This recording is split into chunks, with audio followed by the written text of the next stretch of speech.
welcome. You're watching Head to Head. I'm Antonina Antosha with UATV. Rehabilitation plays an important role in this society by reducing recidivism and improving the country's general crime statistics. And a probation system is an effective alternative to punishment. Probation can rehabilitate offenders and create a balance between security of the society and crime prevention. In Ukraine, probation is applied since January 2017. So what has the reform changed already? To discuss this, we're joined in the studio today by Dovydas Vitkauskas. He's a team leader of the EU project PRAVO-Justice. Hello, and thank you for joining. Hi. So the term probation is originated from the English language, meaning testing. What do we test here with probation? Well, probation primarily means releasing someone from prison subject to certain conditions and based on good behavior. Probation could also mean an alternative sanction, supervision, community work, while overseeing that the person is improving his behavior. Probation could also mean preparation of prisoner for release. Again, checking whether or not the person is ready to be reintegrated back into the society.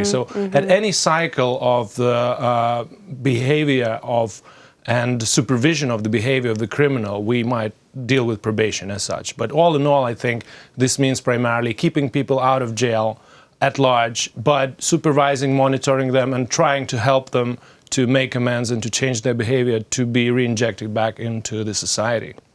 Well, clearly, probation is the process that basically deals with minor law offenders, right? Those who commit, I don't know, financial crimes, financial thefts, not of a major progress, let's say, or those who steal cars. We're not talking about murderers. Well, this is the question of to what extent the society is ready to have a system of punishment that corresponds to the society's expectations, to the society's culture, but also to the needs, economic, social needs of the society.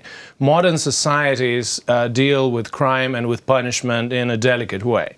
If a person commits a crime which might cost millions of euros of damage to persons or the budget, but that person is essential for providing and earning and contributing to the country's GDP, it is probably more reasonable not to keep that person in jail for a very long time. It is probably more reasonable to allow that person to pay his due to the society by paying fines, by probably serving some prison sentence, but by reinjecting him back into the society as soon as possible. So this is my answer to your question, whether there's a link between the age or the gravity of the offense and probation. The answer is it really depends on the society. Smart societies deal with crime and punishment in a smart way. Okay, well, the term of probation itself started operating in Ukraine since 2017. It is 2019 now. Has there been any progress? Maybe you have a bright personal story that you could share with our audience. Well, I think the most important statistic is that for the first time in the history of Ukraine, there are less people in jail, in prison, and in detention of various forms than people on probation, which means that Ukraine is already moving towards a more modern society in the sense that it tries to keep only those people in prison who have not shown that they're ready to integrate back into the society.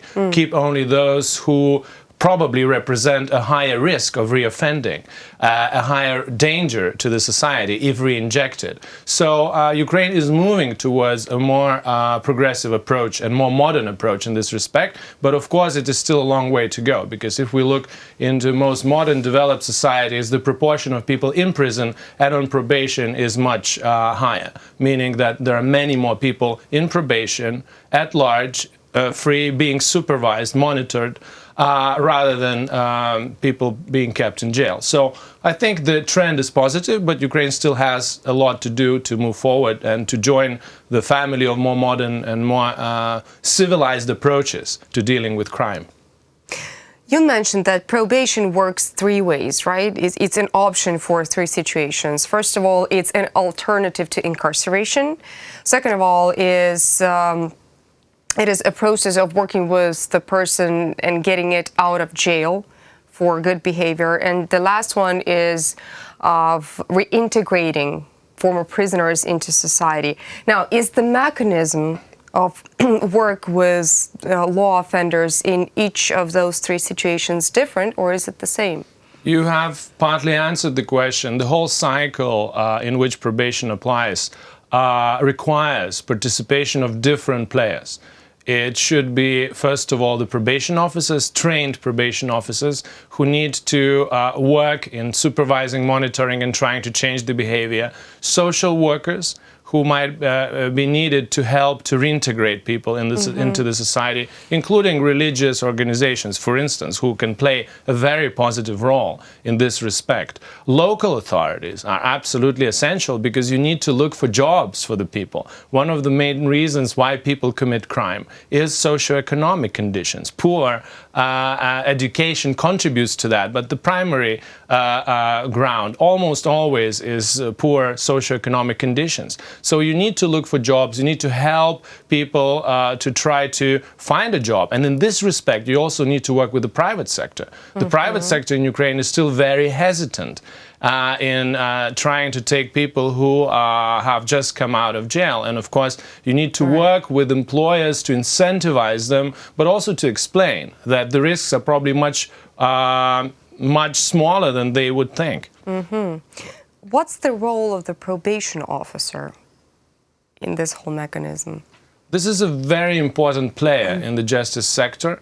This is also a person, by the way, who helps the court to individualize the sentence. Ukraine, for many decades, historically, due to lack of developed legal tradition, was allowing only lawyers, meaning prosecutors and judges, to define the sentence. But a modern approach is defining the sentence, finding the right balance between asking people to pay for the crime, but at the same time giving a chance of rehabilitation, giving a chance of being them re-injected into the society is a very delicate task. You need to be an expert in social science, you need to be an expert in psychology and to dealing with people, especially with minors in particular, in order to be able to fix the right sentence for the right person for the particular crime. So this is clearly not a job just for a person with legal education to do. So probation officers have to be trained in all these areas alongside knowing the law, of course,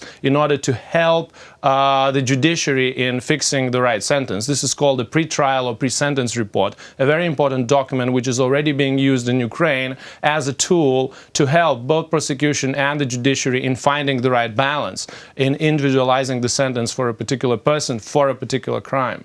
In addition to the aspects in the cycle of probation that you have defined, probation officers carry an important role in supervising, monitoring, trying to change the behavior, advising, but also coordinating between all these different players, private sector, local authorities, etc. Who trained probation officers currently working in Ukraine? Since the initiative is pretty young. Our project funded by EU has been at the outset of creating the probation service. The discussions started around 2014, immediately after Maidan. In 2015, there were some legislative amendments that were passed already to prepare grounds for the future probation service to become operational. And as you mentioned, a few years ago, finally, the probation service started working.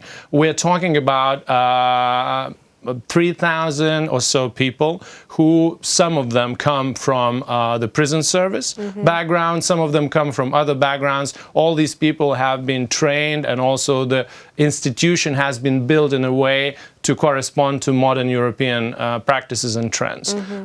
There's still much more people working in the prison services in Ukraine. And again, if we compare the numbers of prisoners and probationers, you already have more probationers. But if you compare a number of people working for probation service and prisons, the numbers are overwhelmingly in favor of the prison service. So you still need to counterbalance this in order to, again, make sure and also to make society understand that prison is a university of crime.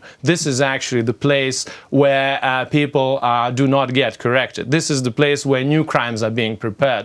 So this illusion of keeping people closed and trying to expect that once released they will somehow be part of the society is very naive. So I think you need to work also with politicians at different level to communicate this message that keeping people free, but of course supervising them properly, trying to change their behavior properly is a much more effective way of ensuring this balance between the interest of crime prevention and rehabilitation.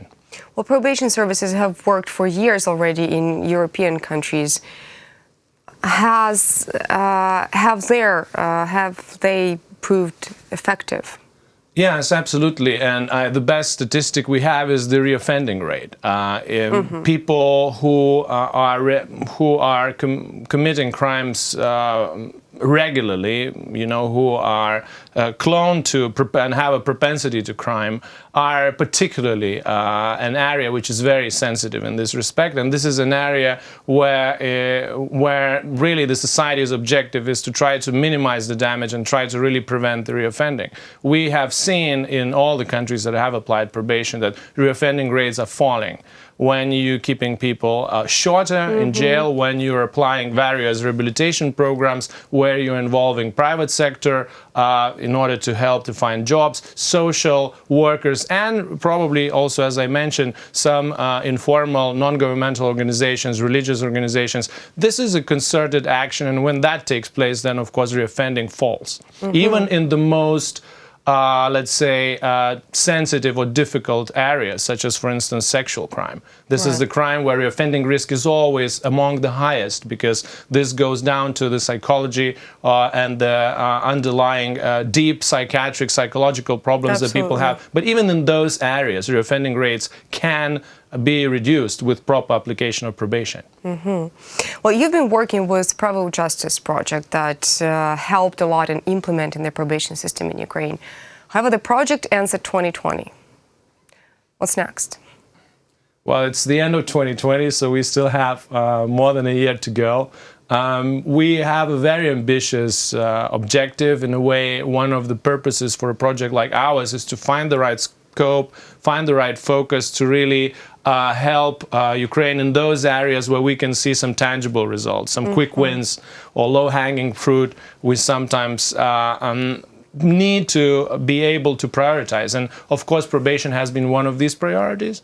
Alongside probation, we worked in other areas, and we continue to work in other areas, such as helping reset the judiciary in terms of the way the judges are selected, the judiciary governance system is run. Property rights protection has been a very important objective of ours, where we deal with notaries, enforcement of court decisions, bankruptcy, business disputes, and the regulation of better, more accessible, more effective court proceedings in this respect. So we still have a rather ambitious list of tasks, but clearly probation remains one of the primary ones, because this is an area where Ukraine is already on a good track.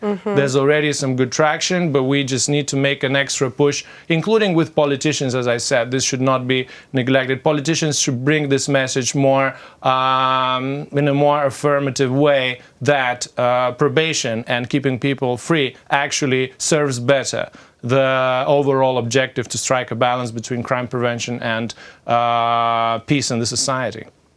Thank you so much for what you're doing. Thank you so much for what you're planning to do. And thank you so much for coming and telling us all about it. This was Dovydas Vitkauskas. He is the team leader of the EU project PRAVO-Justice. Thank you so much for watching Head to Head. Stay tuned with UATV for more.